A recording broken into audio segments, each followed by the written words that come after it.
तो ऐसी दुनिया चलती है पारस्परिकता से। लीजिए। नमस्कार साथियों।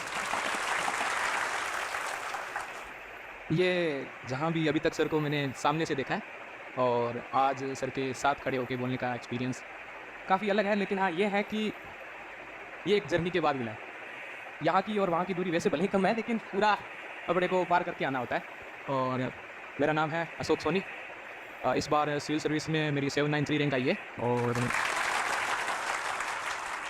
मैं राजस्थान के एक छोटे से गांव से आता हूँ, बेरासर से। और मैंने अपनी प्रारंभिक शिक्षा भी अपने गांव से कर रखी है और मेरे पिताजी किसान हैं और उसके साथ साथ अपना काम भी करते हैं। और ग्रेजुएशन मैंने अपने राजस्थान से कर रखी है और इसके साथ साथ मैंने हिस्ट्री ऑप्शनल लिया था, जैसा कि अभी सर ने बताया था, और उसी के साथ मैंने क्लियर किया है। तो यही मेरी मोटा मोटी जर्नी रही है।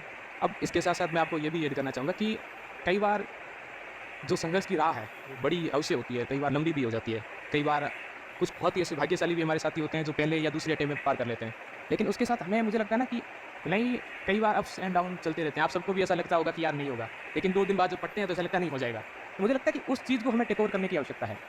उस चीज़ से अगर हम पार पा लें तो हम इस राह में लगे रहते हैं, और जो कंटिन्यू लगे रहे हैं, मैं ऐसे कई लोगों को जानता हूँ। और सर तो अपने आप में ब्रह्मांड है। और इसके साथ सर मैं बड़े ही हर्षोल्लास के साथ कहना चाहूँगा कि विकास सर के साथ उनकी क्लास लेना, आपने भी सब लेते ही हो, मतलब उनकी क्लास के साथ कब 3 घंटे बीत जाते हैं सर पता ही नहीं चलता है। वो होता है ना, बिल्कुल धीरे धीरे कंसेप्ट पहले बिल्कुल लाइट है और फिर आपको इतना वो डीप में गोते खिलाते हैं ना कि अच्छा ऐसा नहीं लगता कि क्लास जब ले लेते हैं या किसी टॉपिक जब सर पढ़ा देते हैं तो ऐसा लगता है कि यार आज हमारा एनलाइटमेंट हो गया कि अब ये टॉपिक जो समझ में नहीं आ रहा था, नहीं अब आओ मैं समझाता हूँ। तो सर की शायद यही कला है या सर की यही जो शैली है जो आज न जाने हिंदी मीडियम के कितने ही छात्रों को उस मुकाम तक पहुँचाया है।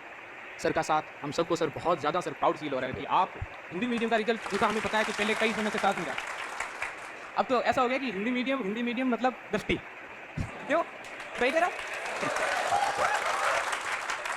अब जब कहीं भी जाते हैं कि आपका मीडियम कौन सा है, हिंदी मीडियम, अच्छा फिर तो आप विकास सर से तो मिले होंगे। मैंने मिलने का तो मौका नहीं मिला है, लेकिन देखा जरूर है, क्लास जरूर ली है, और कई बार सर ने ग्रिलिंग भी की है क्योंकि पीछे बैठने वालों में शायद मैं ही होता था।